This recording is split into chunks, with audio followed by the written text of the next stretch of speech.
What if the story of creation we grew up believing was missing chapters? What if Genesis, the book that opens the Holy Bible, was only the doorway, not the entire temple? I, Dante Alighieri, once thought I'd walked through every circle of knowledge and every flame of revelation, but when I encountered the words of Enoch and Jubilees, I realized I had only seen the surface of the beginning. The book of Genesis is the foundation of our faith. But have you ever wondered why certain details vanish between its lines?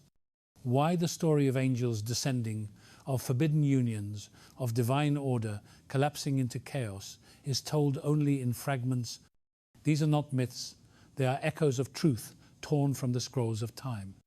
The book of Enoch, once cherished by early believers and quoted by Jude, revealed the war behind the flood. It told of watchers who abandoned their posts in heaven, who crossed into the realm of men, bringing forbidden knowledge that corrupted creation itself. The book of Jubilees, also called Little Genesis, recorded the rhythms of divine time, the order of years, and jubilees that marked the covenant between God and his people. Yet both were declared heretical and buried under centuries of silence. But silence does not erase truth, it only delays its return. These books were not banned because they lacked revelation, they were banned because they contained too much of it. They unveiled the architecture of heaven, the rebellion of angels, the covenantal order of earth, and in those revelations lies the oldest spiritual warfare humanity has ever faced, the battle between divine order and corrupted knowledge. When God said, "Let there be light," he was not only speaking of illumination, he was establishing order. Every command in Genesis was an active alignment, light from darkness, water from sky, day from night. The enemy's first tactic was to twist that order, to teach mankind to seek wisdom apart from obedience. Enoch and Jubilees exposed that pattern of rebellion in full detail. So the question is not whether these books belong in the Bible, the question is why were they torn from it? History tells us councils debated them and empires feared them, but beneath theology and politics, a deeper war was being fought, a war for memory. For if you can erase the beginning, you can rewrite the end. As I read their words by candlelight, I felt as though heaven itself leaned close. I saw the fall of the watchers, the cry of Enoch carried through the stars, and the angelic record of time measured in divine cycles. I realized the Genesis I knew was true but incomplete, and incomplete truth is the most dangerous lie. Today, many believers live like that, content with fragments, afraid of what was forbidden. But what if God is calling us to recover what was lost? What if understanding the full story of Genesis could restore the power of divine order in our own lives? This is not curiosity, this is spiritual warfare. The banned books are not relics, they are blueprints. They teach us how the war began so that we can finish it. And before we journey further, I must ask you, do you truly want to see what the church buried? Are you ready to step beyond Genesis as you know it, into the Genesis heaven revealed and man concealed? Because once you see it, there is no unseeing. Once you hear it, there is no silence again. When I opened the book of Enoch, the world I knew shifted like sand beneath my feet. I had read Genesis countless times and believed I understood the flood, the fall, and the reason for judgment. But Enoch spoke of what came before, of a heavenly rebellion that bled into the earth. It told of angels called watchers, appointed to guide mankind, who descended to Mount Hermon, drawn by desire for human daughters. They abandoned their heavenly stations and entered the realm of flesh, corrupting what was meant to be pure. From their union came the giants, the Nephilim, beings of strength and violence that filled the world with bloodshed until the flood was sent to wash the earth clean. Genesis only whispers this story in a few verses, but Enoch speaks it in full measure, showing the chain of rebellion that began not with man, but with the angels who defied the order of heaven. I remember reading the passage where Enoch is taken up to the heavens and shown the secrets of creation, the courses of the stars, the laws of light and darkness, and the mysteries of the wind. He is not a mythic hero, he is a witness chosen to see the hidden structure of divine law. The angels taught forbidden knowledge to men, the crafting of weapons, the mixing of metals, the use of cosmetics, the manipulation of spirits. Knowledge without obedience became the root of corruption. It struck me that this was the same war still raging in our own world: knowledge, without holiness, power, without submission. The book of Jubilees continued this revelation not as a vision, but as a divine record dictated to Moses on Mount Sinai. It described how God divided time into cycles of 7 times 7, giving rhythm to creation itself. Every event from Adam to Abraham followed the pattern of covenant and restoration. It was as if time itself was a sacred song, and humanity was supposed to live in harmony with it. Yet mankind broke that rhythm, and the song became noise. The Jubilees text revealed something I had never seen in Genesis, the spiritual calendar that heaven keeps. It taught that the festivals, the Sabbaths, and even the years were reflections of the divine heartbeat. When that rhythm is broken, chaos enters the world. Reading it, I realized that sin is not only disobedience, it is disorder. It is living out of rhythm with God. In that moment, I felt a weight on my chest, not of fear, but of recognition. How often have we repeated the same pattern as the watchers chasing wisdom, apart from surrender, using creation to exalt ourselves, rather than glorify the Creator? The forbidden books were not meant to satisfy curiosity. They were meant to warn us. They reveal that the oldest battle is not fought with swords, but with choices. Every time we trade trust for control, every time we reach for knowledge instead of humility, we repeat the sin of the watchers. The enemy still uses the same tactic to this day, whispering that we can have enlightenment without obedience, that we can build paradise without repentance. But the truth is, there is no light without alignment. The power of Genesis lies not in its poetry, but in its pattern.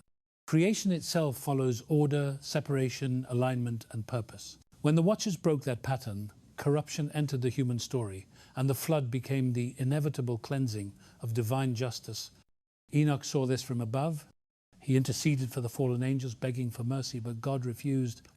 The law of order cannot be bent without consequence. As I read his plea, I felt the gravity of divine justice heavier than any earthly punishment. Yet even in judgment there was mercy. God preserved the remnant through Noah, just as he preserves truth through every generation. The book of Jubilees calls this divine remembrance. The flood was not the end, it was a reset, a restoration of order. When I reached that passage, I closed the text and asked myself a question that still burns in my spirit. If these books hold such truth, why were they silenced? Why did councils erase them from the canon?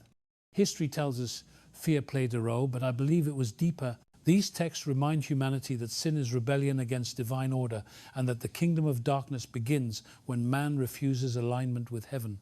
Power without obedience is still the oldest temptation. My friend, if you are still listening, I must ask you something. Do you feel that same rebellion stirring in our age? Do you see how knowledge has become a god and faith an afterthought? If these ancient warnings were spoken again, would our world listen? I invite you to pause and think, what do you see in the story of the watchers that mirrors your own life? Have you ever chased control when God asked for surrender? Share your thoughts below, because every story of repentance strengthens the body of faith. Your comment, your presence, your prayer are not small things. They remind me that I am not speaking into an empty hall. They remind me that somewhere across the world, hearts are awakening to the same call, return to divine order. If this message brings peace to your soul or light to your home, then I ask you to stand with this mission. Like and subscribe so that the word can travel further, not for numbers, but for souls. Let the enemy know that the truth he tried to bury still breathes. The books of Enoch and Jubilees are more than ancient texts. They are mirrors of our fall and maps to our restoration. In them, the voice of God still calls creation back to its rhythm, and every listener who hears that call becomes part of the divine song again. When I turned again to the book of Jubilees, I felt as though I was reading a clock crafted by the hand of God. Each page moved like the ticking of eternity, and every word was a measure of divine rhythm. The angels revealed to Moses that time itself was holy, that it was woven with the same order as light and sound. They spoke of weeks of years and years of Jubilees, a pattern that flowed from creation like a heartbeat that never ceased. I realized then that the modern world has forgotten this rhythm. We measure time by profit, by deadlines, by exhaustion. We wake without gratitude and rest without reverence. But in the ancient order, every sunrise was sacred and every Sabbath was a return to harmony. Jubilee said that even the land must rest, that every seventh-year fields were to be left untouched so that the earth itself could breathe again. I thought about our cities burning with lights that never dim, our hearts racing with desires that never pause. No wonder our souls are weary. We live out of rhythm with heaven. When I read how the angel spoke to Moses, saying that the law was not merely commands but alignment, my spirit trembled. The law was never meant to enslave. It was meant to synchronize heaven and earth.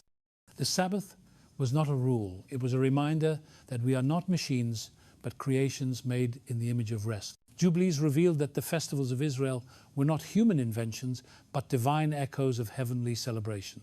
The Passover was more than a memory of escape. It was a reflection of deliverance in every age.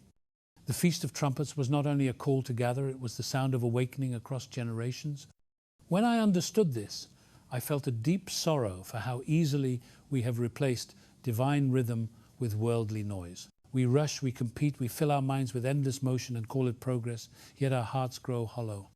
The Book of Jubilees warned that when mankind forgets the appointed times, chaos enters creation.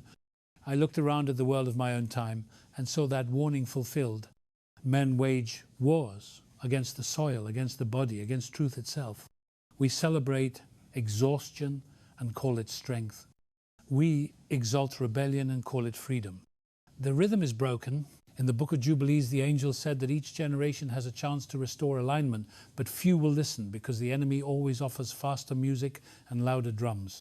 He distracts the faithful with urgency so that they never hear the gentle pulse of divine time. I closed the book and prayed, Father, teach me to live by your rhythm, not the rhythm of the crowd. As I prayed, I remembered the promise written in Genesis that the stars and seasons were signs not just for harvests, but for holy appointment. Every dawn is a message, every moon a reminder that God still keeps covenant.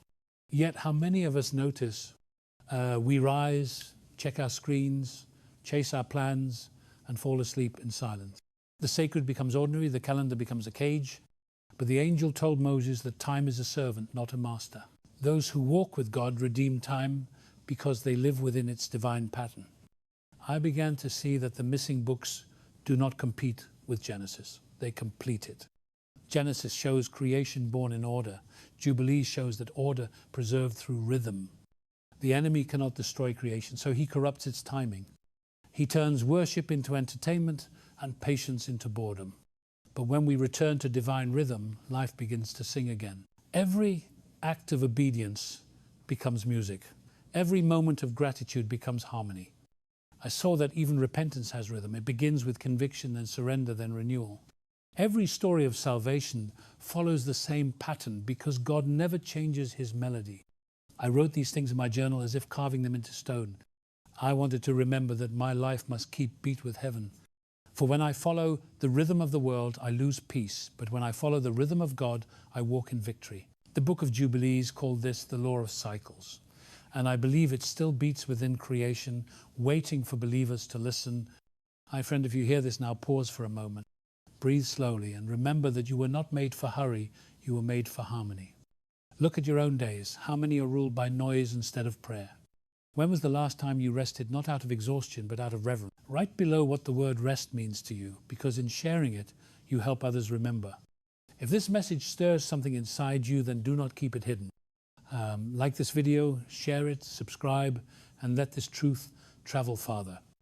Every act of faith is a signal to heaven that the rhythm is returning.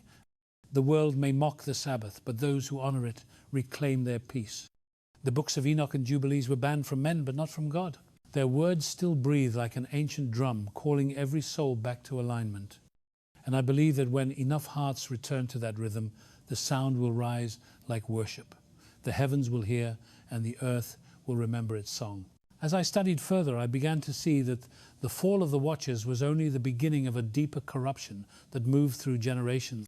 It spread like smoke through the bloodline of man, changing hearts more than bodies.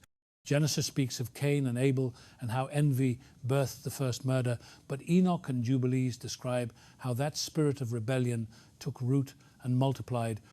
The angels who fell taught men how to manipulate creation, how to twist metal into weapons and truth into lies. They gave power without purpose and knowledge without reverence. Humanity accepted the gift and forgot the giver. The sons of Cain built cities filled with pride and noise. The daughters of men learned the arts of seduction from spirits that once stood before the throne. Violence became culture and greed became glory. I saw that what began as curiosity ended as corruption. The Book of Jubilees records how the generations before Noah sank into darkness until the whole earth was filled with blood. It said that men mixed with beasts, that they defiled the image of creation itself. Every thought of the heart was evil continually. When I read those words, I felt as though I was reading the history of my own world. Nothing has changed, only the tools are new. The rebellion still moves through mankind. Dressed now in progress and technology, we build towers of glass instead of stone, but the spirit behind them is the same, the desire to reach heaven without obedience to God. Jubilees told that even in those days God sent warnings through righteous men, through Enoch, through Methuselah, through Noah. They spoke of judgment, yet were mocked and silent. The watchers had promised enlightenment, but delivered bondage. Their children, the giants, devoured the earth, and their spirits became the wandering demons that still whisper temptation into human minds.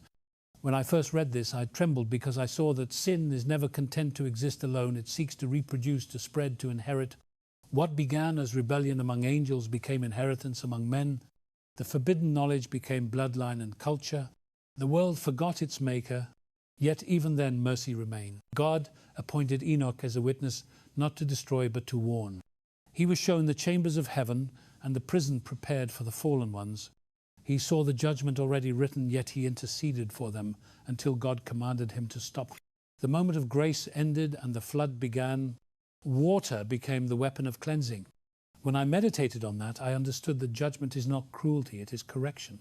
The flood was not God's rage, it was his reset, a return to order. Noah was not chosen for perfection, but for faithfulness.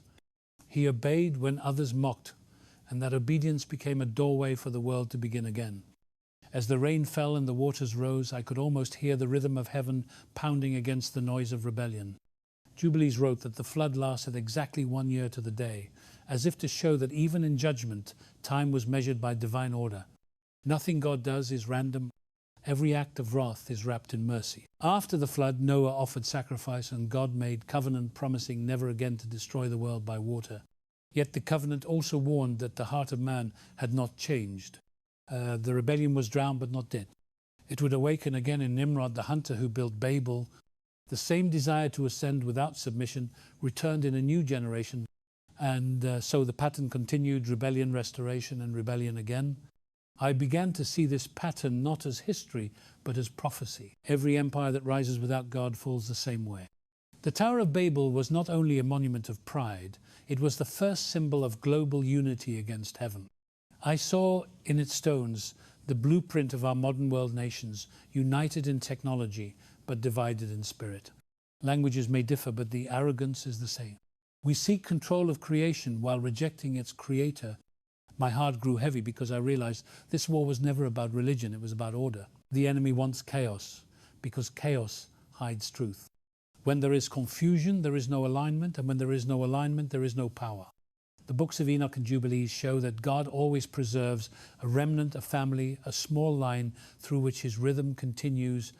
In those days it was Noah, then Abraham, then Israel. Today it is those who refuse to bow to the rhythm of the world. My friend, if you are hearing these words, do not think of the flood as myth, think of it as mirror. The same rebellion that drowned the earth still seeks to drown faith. The same arrogance that built Babel still builds our cities. But just as God preserved Noah, he can preserve you if you walk in obedience. Ask yourself, what towers have you built that stand higher than your surrender? What knowledge have you trusted more than his word? These are not ancient sins, they are living spirits that move among us. Write below what this means to you, because when you speak truth aloud, it breaks the silence that rebellion feeds on. If this message reaches you, share it. If it stirs your heart, let it move you to pray for our generation to return to divine order. Like this video and subscribe, not for me, but for the message, so that the world may hear what was once buried. The story of Genesis is not finished, it is repeating. And every believer must decide which side of the flood they stand on. Will you cling to the tower or enter the ark? The choice is the same as it was in the days of Noah, and the time for decision is now. See, after the flood, the world was silent and clean like a canvas washed by divine hand. The air must have carried both grief and promise. Noah stepped out from the ark into a world reborn, but not innocent. The water had erased the corruption of flesh, but not the memory of rebellion.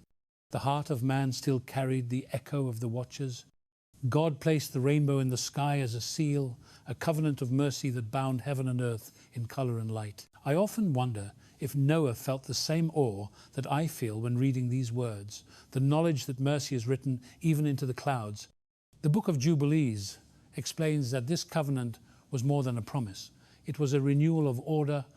God was not simply sparing humanity, he was re-establishing rhythm.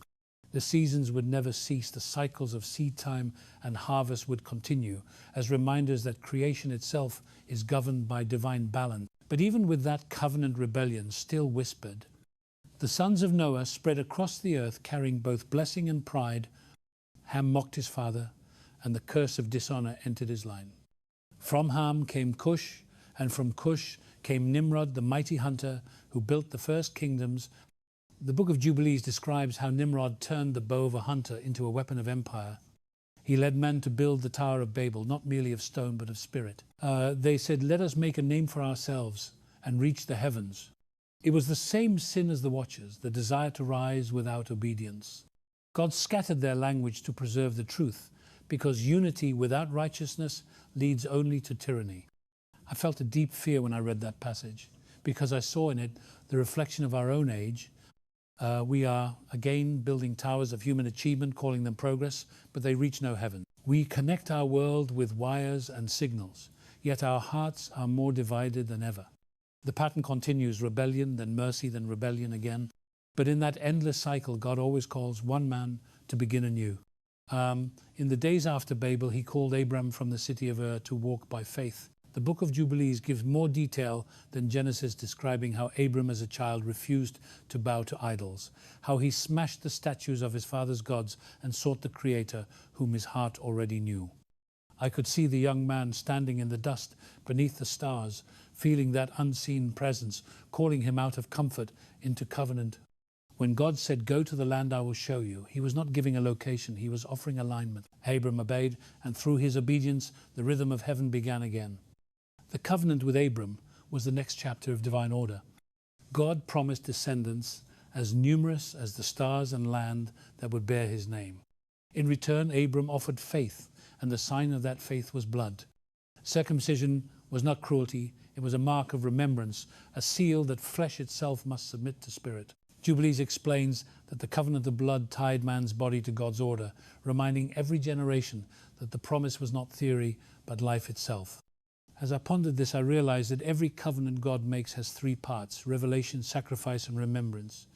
Revelation opens the door, sacrifice seals it, and remembrance keeps it. Noah's covenant had the rainbow, Abram's covenant had blood, and our covenant in Christ has the cross. The rhythm has never changed, only the symbols. The enemy tries to break that rhythm by separating faith from obedience. He whispers that belief alone is enough while action can wait. But faith without obedience is like music without sound. It exists in silence, but not in life. When Abram obeyed, he became Abraham, the father of nations. His journey from promise to fulfillment was long marked by doubt and testing. Yet his obedience built a lineage through which the rhythm of heaven could continue. I thought of how many times I have heard believers speak of faith but live in fear. We honor the rainbow, yet ignore the covenant. We claim the promises, yet neglect the commands. Jubilees reminds us that every blessing is tied to order, and every promise demands participation. The enemy hates covenant because covenant binds man to God. It cannot be undone by emotion or opinion. It stands written in eternity. As I read Abraham's story, I felt both conviction and hope. Conviction, because I saw how often I have broken rhythm. Hope, because God never stops restoring it. The covenant passed from Abraham to Isaac, then to Jacob, and through them the 12 tribes were born, each carrying a measure of divine purpose. Through their stories, the pattern continues. Obedience brings blessing, rebellion brings chaos, yet mercy always waits. My friend, as you listen, ask yourself, what covenant have you forgotten? Do you live under promise, but outside obedience? Have you claimed the rainbow, but ignored the altar? These are not ancient questions, they are present calls. If these words reach you and you feel the Spirit stirring within, do not ignore it. Write below what covenant means to you, because sharing it strengthens faith in others. Like this message, and let it spread across the world as a declaration that the covenant still stands. The books of Enoch and Jubilees remind us that the war between order and rebellion is not distant, it is within every generation. The covenant is our weapon of remembrance. When we walk in it, we walk in power, and when we honor it, heaven moves with us. The rainbow still shines, not just in the sky, but in the hearts that remember. As I continued to walk through the story of Genesis, I began to see how every covenant becomes a thread woven through generations. The promise that began with Abraham passed into the heart of Isaac and then to Jacob. Each son carried both the light of faith and the shadow of rebellion. The book of Jubilees describes how, even within this chosen family, the rhythm of heaven was tested by jealousy, deceit, and forgiveness. Jacob, whose name meant deceiver, wrestled not only with his brother, but with his own calling. One night he dreamed of a ladder stretching from earth to heaven, angels ascending and descending upon it, and the Lord standing above. That vision was more than comfort, it was revelation. The ladder was not a structure, but a symbol of restored communication between heaven and earth. The same link broken by rebellion. I remember reading that moment and feeling as though I could see the rungs of that ladder glowing through time, connecting creation back to its creator. Jacob awoke and said, "Surely the Lord is in this place, and I did not know it." That confession became the turning point of his life. He built an altar and named it Bethel, the house of God. Jubilees adds that this was the exact site where Abraham once built his altar of promise, as if heaven was reminding Jacob that faith is inherited but must be renewed by obedience. Every generation must build its own altar. Jacob's life became a mirror of mercy. He deceived his father but was later deceived by Laban. He fled with fear but returned with courage. The night he wrestled with the angel, he was wounded, yet blessed. His name was changed to Israel because he had struggled with God and prevailed. That wound became the sign of transformation. I thought about how every believer bears such a mark, invisible but real. No one walks with God without walking through surrender. The story of Jacob's sons revealed another layer of divine providence. Joseph, the dreamer, the favored son sold by his brothers into slavery, rose to power in Egypt. What men intended for evil, God turned for redemption. The book of Jubilees describes how the famine that struck the land was foreseen in the heavenly tablets, and how Joseph's suffering was written as part of divine strategy. It was then that I began to understand that providence is not random, it is rhythmic. Every trial is a note in the song of redemption. Joseph's prison became the doorway to Pharaoh's palace. His tears became the rain that nourished a starving world. I realized that even when we are betrayed by our own blood, heaven is never silent. The rhythm continues, even through pain. When Joseph forgave his brothers and said, "You meant evil against me, but God meant it for good," he was speaking the eternal law of restoration. Every act of rebellion releases judgment, but every act of forgiveness releases order.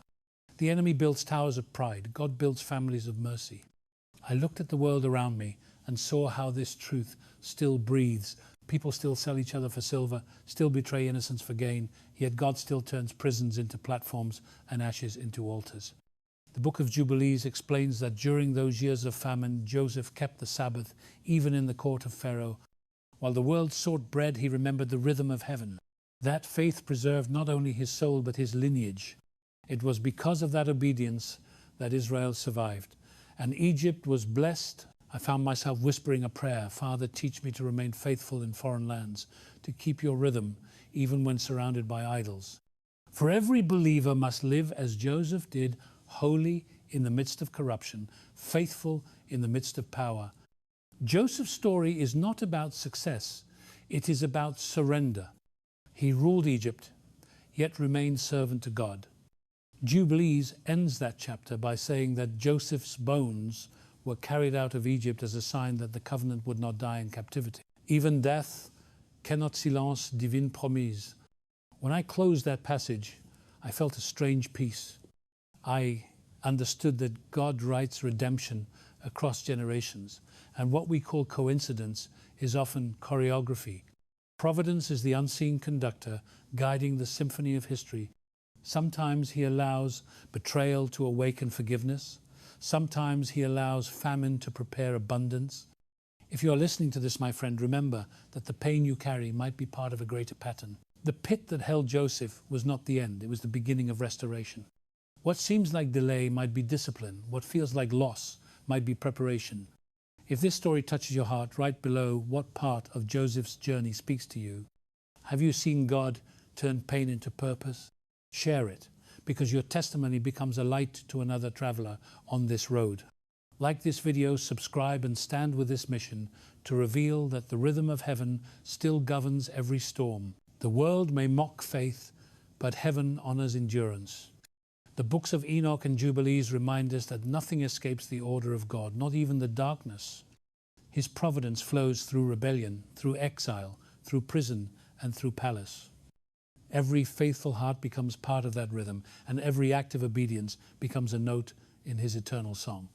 See, when I turned the pages again, I found the story shifting from one man to a nation. The descendants of Jacob grew into a people within the land of Egypt. What began as refuge became bondage. The book of Jubilees describes how the children of Israel forgot the covenant of their fathers and began to live according to the customs of the Egyptians. They traded the rhythm of heaven for the rhythm of empire. The comfort of prosperity slowly became the chain of captivity. I imagined the silence of those 400 years, the prayers that rose like smoke and seemed to vanish into the ceiling of Pharaoh's temples. Yet heaven heard. God had promised Abraham that his descendants would be strangers in a land not their own, but that he would bring them out with great substance. Even bondage had been foreseen, written into the tablets of divine time. That truth unsettled me, because it meant that captivity is not always punishment. Sometimes it is preparation. The book of Jubilees says that during those years, angels recorded every cry, every act of cruelty, every silent faith, kept alive in secret. When the appointed time arrived, heaven moved. A child was born among slaves and hidden in a basket of reeds. His name was Moses. The same waters that once destroyed the world now carried its deliverer. As I read those lines, I felt the pattern of mercy repeat itself.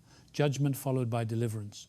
Rebellion answered by grace. Moses grew in the palace of Pharaoh, trained in the wisdom of Egypt, yet destined to confront it. Jubilees reveals that even as a youth he rejected the idols of the empire and sought the God of his ancestors. When he fled to the wilderness, the rhythm of heaven called to him through the burning bush. I could almost feel the heat of that fire that burned but did not consume. It was the same fire that had walked with Abraham in covenant, and the same presence that had closed the door of Noah's ark. From that flame came the voice that shakes empire.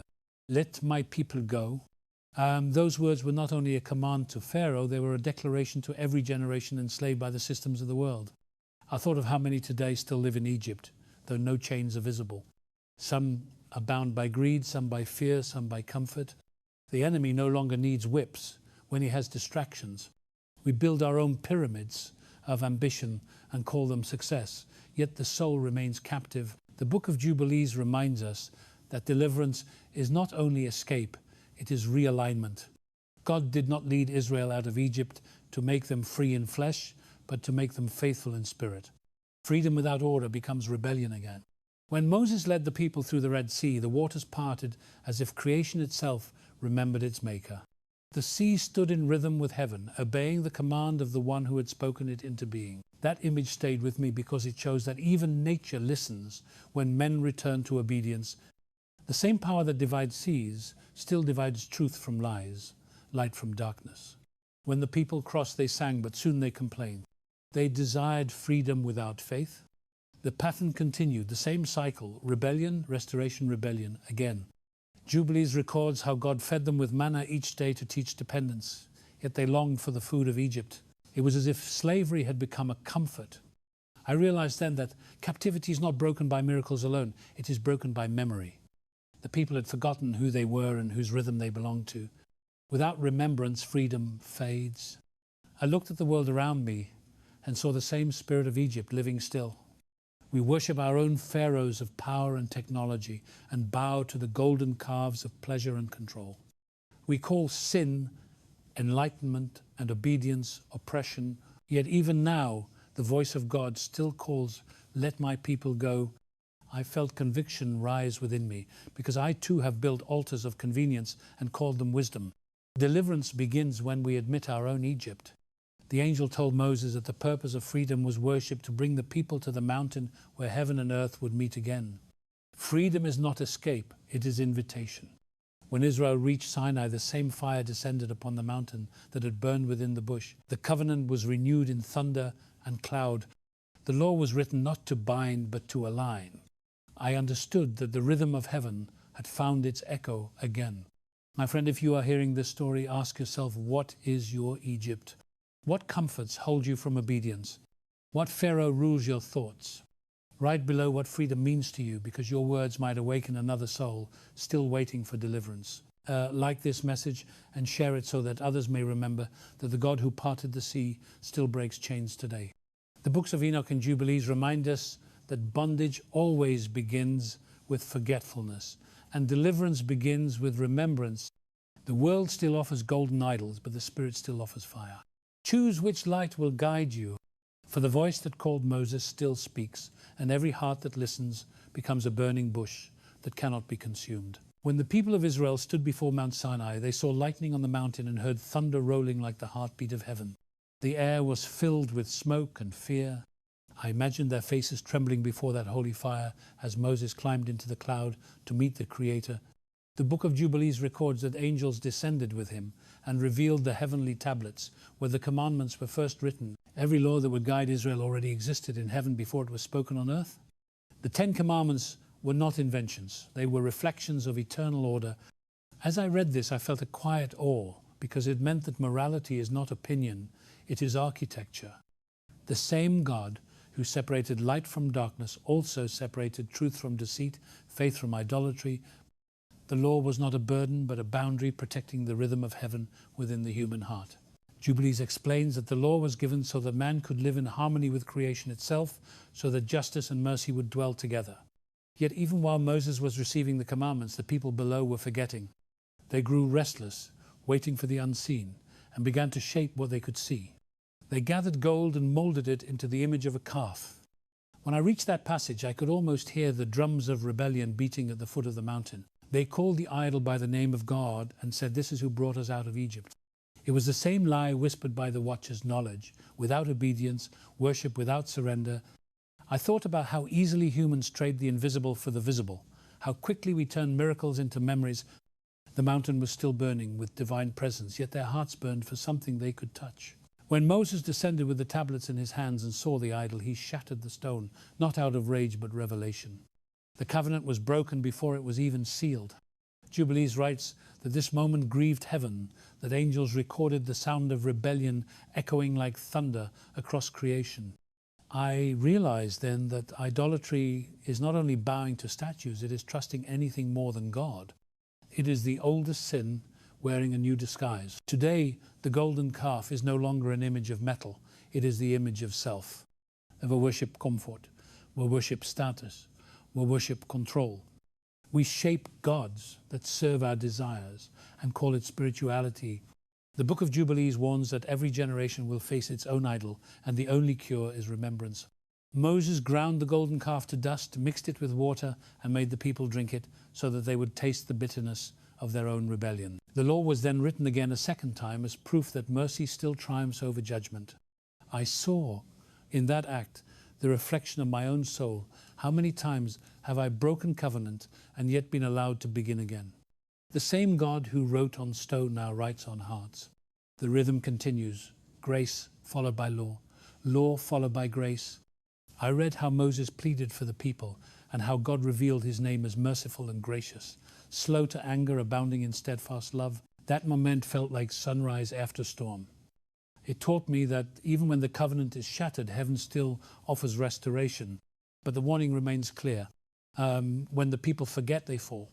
Jubilee says that the memory of this sin would echo through all generations as a reminder that worship without obedience leads to destruction. I could not ignore how relevant this is to our world. We too stand at the foot of the mountain, surrounded by noise and impatience. We grow tired of waiting for the unseen and build idols out of our own ideas. We worship knowledge. We worship the voice of culture and call it progress. But progress without holiness is regression. The rhythm of heaven cannot be replaced by the rhythm of man. Every time we turn from divine order, the world trembles. The same fire that sanctified Sinai still burns in the spirit, calling us to reverence. My friend, if you are hearing this story, ask yourself what golden calf stands in your heart. What have you built to satisfy impatience? What have you trusted more than the voice of God? Write below your answer, not as confession to me, but as declaration against the enemy. When we name our idols, they lose power. Share this message so others may awaken from the same deception. Like this video if it reminds you that holiness is not about perfection but about alignment. The books of Enoch and Jubilees remind us that law is not the opposite of love, it is the language of love. To obey is to agree with heaven. To rebel is to agree with darkness. Choose your covenant carefully, for every heart will worship something. Let it be the one who still writes commandments, not on tablets of stone, but on the living soul that remembers. After the covenant was renewed, the people of Israel began their long journey through the wilderness. It was not a path of geography, it was a path of transformation. Every mile between Sinai and the Promised Land was a lesson in faith. The book of Jubilees calls this season the testing of hearts, where God separated the faithful from the fearful. I could almost see the dust rising under their feet, the endless horizon stretching before them, and the cloud of glory moving above. By day it shaded, by night it burned. Yet even with heaven visibly guiding them, they still doubted. They murmured for food, for water, for comfort. The same people who had seen the sea divide now questioned whether God could feed them. I realized that the wilderness is where belief becomes obedience. Jubilees explains that every trial was recorded in the heavenly tablets, not as punishment, but as preparation. God was training a generation that had known only slavery to live as sons. But freedom is harder to carry than chains. Many longed for Egypt, remembering its food, but forgetting its whip. Their stomachs remembered pleasure, but their souls forgot purpose. The wilderness exposes what we truly worship. Some worship security, some worship self, but only those who worship God can walk through it and live. When the people reached the edge of the Promised Land, spies were sent to survey it. 10 returned with fear, 2 with faith. They saw giants and fortified cities and said, "We are like grasshoppers in their sight." The same spirit that once ruled the watchers now whispered again, telling man to trust sight over promise. I felt sorrow reading that passage because it mirrors our own hearts. We believe until the enemy looks bigger. We trust until obedience becomes costly. Faith is not proven in comfort, it is proven in conflict. The book of Jubilees says that when the people turned back in fear, the rhythm of heaven paused. They wandered for 40 years because rebellion delays fulfillment, yet even in delay there was mercy. The manna never ceased, the water never failed, the presence never departed. God's patience became their daily bread. I thought of how many times I have wandered within my own heart, circling the same mountains of doubt, while grace still fed me. The wilderness is not meant to destroy, it is meant to discipline. In those silent years, God raised a new generation, one that would remember the covenant and trust beyond sight. Jubilees reveals that even their journey followed a divine pattern. Every camp, every rest, every movement guided by heavenly timing. I saw again that order is mercy. The world calls it restriction, but heaven calls it protection. When the people complained about manna, they were not hungry for food, they were hungry for variety. They wanted taste over truth. How often have we done the same, chasing novelty while ignoring nourishment? The enemy knows that boredom can be as deadly as temptation. He does not always need to frighten us. Sometimes he only needs to entertain us. But those who endure find revelation. In the wilderness, God spoke not through spectacle, but through stillness. He gave laws, judgments, and songs. Moses wrote them down so that future generations would remember. Jubilees calls this the formation of a spiritual nation. They were being shaped into warriors of worship.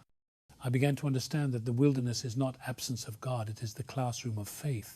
It strips away idols and teaches dependence. The longer I read, the more I felt that same process within me. Each page of this story was like another mile under the desert, sun pressing but purifying. And then came the next lesson, the bronze serpent. When serpents filled the camp and people were dying, Moses was told to lift a serpent on a pole so that whoever looked at it would live. The image of what wounded them became the symbol of their healing. I thought about the paradox. The very thing that carried the curse was lifted up as the cure. Centuries later, the Son of Man will be lifted in the same way, bearing the likeness of sin, yet defeating it. Jubilees marks this event as prophecy hidden in plain sight. The wilderness reveals both the sickness and the remedy. My friend, if you hear this now, consider your own wilderness. What lessons are you resisting? What fear has delayed your promise? God still uses the desert to make disciples right below what this season means to you, because your story may comfort someone else who is wandering. Like this message and share it to remind others that the wilderness is not punishment, it is preparation. When you walk by faith, you become stronger than the giants that stand before you. The book of Jubilees ends this part of the story with a reminder that when the people finally crossed the Jordan, it was not because they were perfect, but because they were ready. Their hearts had learned rhythm, their mouths had learned silence, their feet had learned obedience. I believe that same promise is alive for us. The wilderness will not last forever. Every test ends with a crossing. Every season of wandering leads to an awakening. And those who endure will enter not only a land of promise, but a life aligned with heaven. And I finished reading the books of Enoch and Jubilees. I felt as if I had walked the entire circle of creation and stood again at the edge of Genesis. What began in light ends in light. The same God who spoke order into chaos still speaks through the pages that men tried to bury. I saw that the story was never about the past, it was about the pattern. Rebellion brings ruin. Obedience brings restoration. The fall of the watchers, the flood of Noah, the covenant of Abraham, the exodus from Egypt, the wilderness of faith, all of them are notes in one divine melody. The rhythm of heaven never stopped it, only waited for hearts willing to listen. These forbidden books did not rewrite the Bible, they revealed its depth. Enoch showed the war behind the world, the reason why evil endures yet remains bound by divine law. Jubilees reveal that time itself is sacred, that every season carries a purpose, and every covenant echoes eternity. Together they form a mirror through which Genesis is seen not as a story of the past, but as the prophecy of the present. As I closed the final page, I thought of all that had been hidden by fear and politics and pride. Knowledge can be dangerous when it lacks humility, but truth is never meant to be silenced. The same spirit that banned these writings still seeks to blind believers today, not by removing books, but by removing hunger. The enemy no longer burns scrolls, he dulls hearts. He convinces the faithful that curiosity is rebellion, that depth is unnecessary. But the God who made the stars invites us to seek. When I finished my reading, I fell to my knees and prayed, Father, open my eyes to see your order. In all things teach me to walk in the rhythm of heaven, to live not as a scholar, but as a servant. The more I prayed, the clearer it became that revelation demands response. It is not enough to know we must live what we know. I began to see that every believer is part of this story. We are the generation called to remember what was forgotten. We are the guardians of a rhythm, the carriers of a covenant. The book of Jubilees ends with a promise that in the last days, those who remember will shine like lights before the nations. I believe we are living in that hour. The noise of rebellion grows louder, but so does the whisper of truth. The battle is not with swords, but with surrender. Every act of faith, every prayer of alignment pushes back the darkness that has covered the earth since Eden.